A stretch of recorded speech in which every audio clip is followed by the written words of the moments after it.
From Fabrizio today to mention what's going on with the Mason Mount and Moises Caicedo situation. Guys, as we said yesterday, for sure, Manchester United are not happy with Chelsea rejecting the final proposal they did for Mason Mount. It was a proposal for £55 million, but what's the point? Chelsea want more. Chelsea counter offer was £58 million plus 7 in add-ons. At the moment, Manchester United don't want to pay that money. So the two clubs, from what I understand, remain in contact. The expectation, from what I understand, is still for Mason Mount to leave the club. This is the expectation. Also, sources close to the player, but what's the point now? Man United and Chelsea have to find the solution. The bid from Man United remains valid, so now the two clubs will remain in contact to make a final decision soon. From what I understand, it's not over yet for Mason Mount to Manchester United, but Manchester United will not overpay for the player, so it's on the two clubs now.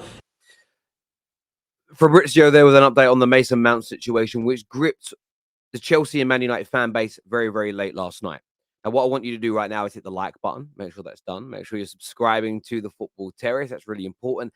And that you have turned the bell notification button on so you get push messages from YouTube when we go live or when we post new content.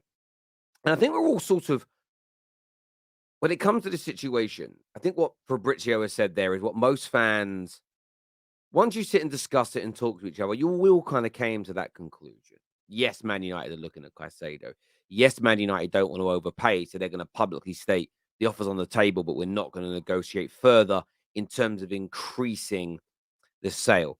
You saw the brief wars last night start. Of course, United, first of all, briefing the Times that they're then going to go for Moises Caicedo, the number one target of Chelsea. You then saw, after we streamed last night, Chelsea come out and say, there's real interest from abroad now for Mason Mount. And we're actually willing to sell him cheaper to a Bayern Munich, as an example, than we are to you.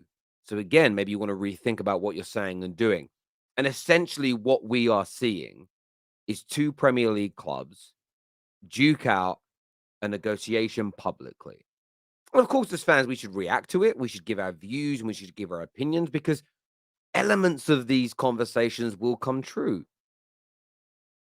Man United may decide to bid no higher monetary value. They may change the structure.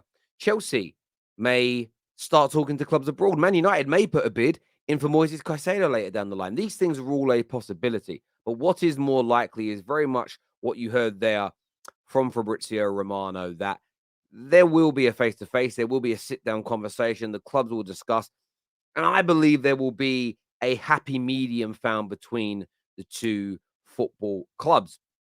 Let's take a little listen to what Fabrizio has to say about the Caicedo situation, because I think this is really key and really interesting for a lot of fans here. Take a little listen. My understanding on Moises Caicedo and United is that they always appreciated the player. They had some preliminary contacts like in April and May, but at the moment the situation around Chelsea has not changed. Chelsea want Caicedo and Caicedo wants Chelsea move. Caicedo almost agreed personal terms with Chelsea, and so the feeling is still for Caicedo to pick Chelsea as his priority. Nothing has changed as of today. Then let's see if Man United will attack the situation or not, but the feeling has not changed around Caicedo. And that's very key to what Fabrizio has said there. Chelsea fans, of course, listen, and the statements here on the screen as well now. Chelsea want Caicedo and Caicedo wants Chelsea. The expectations are for him to choose Chelsea as his priority. But remember the next bit, and do yourselves a favor with this. And I see this from a lot of football fans on socials. They listen to the bit that they want to hear. Oh, yeah, that sounds good. That's what I want. And they maybe ignore the next sentence. Let's see if Man United attack the situation. So what this essentially means, and how I'm interpreting this, is Chelsea lead that race for Caicedo. Exactly what I said on the show last night. Not because I'm in the know, but because it's an obvious thing an obvious deduction when you read through the quality sources that have spoken about this deal. But if Man United attack the situation, it could change. That is why there is an incentive for Chelsea to get the deal done with Manchester United for Mason Mount, because it means there won't be the money available to move to a player the size of a Caicedo, monetary size of Caicedo, until sales happen later on down the window. That is a factor in helping Chelsea maintain their superiority. If United suddenly have this 55 million plus other funds available, they may attack the situation and it could change. We've seen many transfer situations change direction. Chelsea have been at the heart of many of them. So I think when it comes to Caicedo, right now, Chelsea, the front runners, I totally agree with that. I do believe a happy medium will be found. I don't believe Man United will pay above 60 million in totality for Mason Mount, but we'll just see how this develops in the coming days. I want your thoughts and I want your feelings below. Now, the Urian Timber situation is very, very interesting. We spoke yesterday about the point that was made here that Timber to Arsenal is done. Arsenal have reached a verbal agreement to sign Urian Timber. Bayern Munich have withdrawn from the race, leaving the Gunners on the verge of the deal. This is a claim here from the Evening Standard. The Gunners have been I've seen one bid rejected, as we know. Fabrizio was weighed in on this situation as well, giving his opinion. He said that Urian Timber believes Arsenal have the perfect project for his future. Manager and club's plans immediately convinced the player. Arteta's having a big influence, as he did with Kai Havertz. The second bid, the official bid, so there have clearly been preliminary talks about the second bid. There's been negotiations and inquiries made. More than 40 million euros to advance in talks with Ajax. But the fact that the German press and other European outlets are now reporting that the verbal agreement is in place, it's just the official bid to get it over the line. This reads to me, and I want to ascertain, understand, grasp your opinion on this.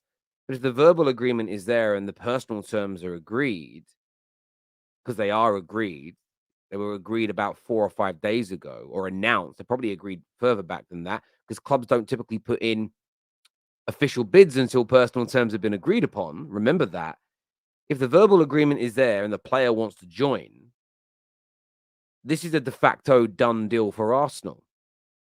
The only way this changes is if Arsenal change their mind or another suitor gets involved. But as of right now, that isn't happening. It's highly unlikely with Urian Timber so hell-bent, so bought into, and so dedicated, according to these reports. Again, not my words, the reports we are being fed, that he's so dedicated and bought into the Arteta and Arsenal family, their plan, their rebuild, their direction, their title challenge potentially next year. So this is an Arsenal de facto done deal as far as I'm concerned. It's very likely that this completes. It's just about waiting for this bid to go in. And of course, Arsenal are very busy right now. They're very, very busy with the Declan Rice situation, which we're going to touch on with you later on today. There are some big updates coming out regarding that. But because they're busy with that and nobody else is chasing Timber and Timber knows the bid is coming in, that situation is almost put on ice. You don't need to force that through when you've got to put focus elsewhere to land your number one and your biggest target of the summer. So again, Arsenal fans, I know we spoke on this briefly last night. Words on this now, official updates here from Fabrizio Romano must be putting your mind even more at ease regarding this deal. But let me know in the comments section below what you feel.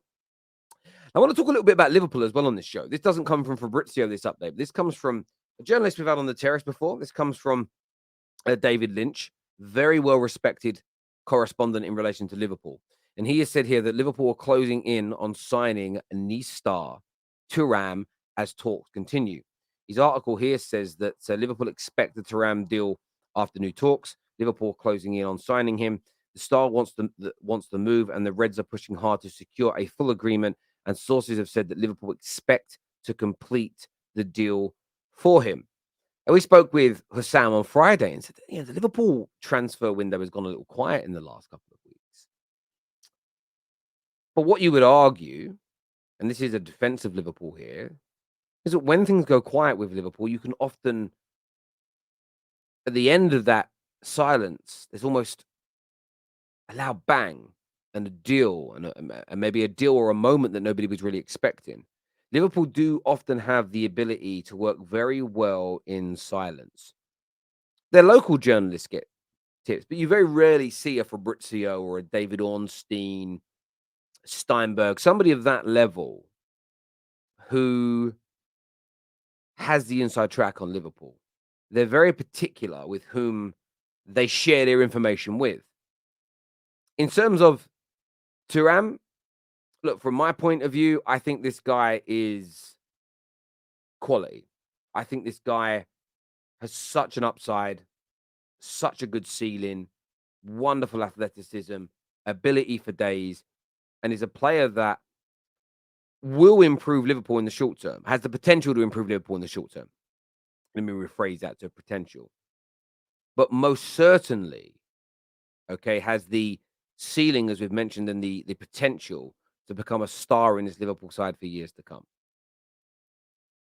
And I'm intrigued to know what Liverpool fans think of this deal. There's talk that it's only going to be 2 midfielders. Only talk. It doesn't mean it will be. But if it's McAllister and Thuram, is that what?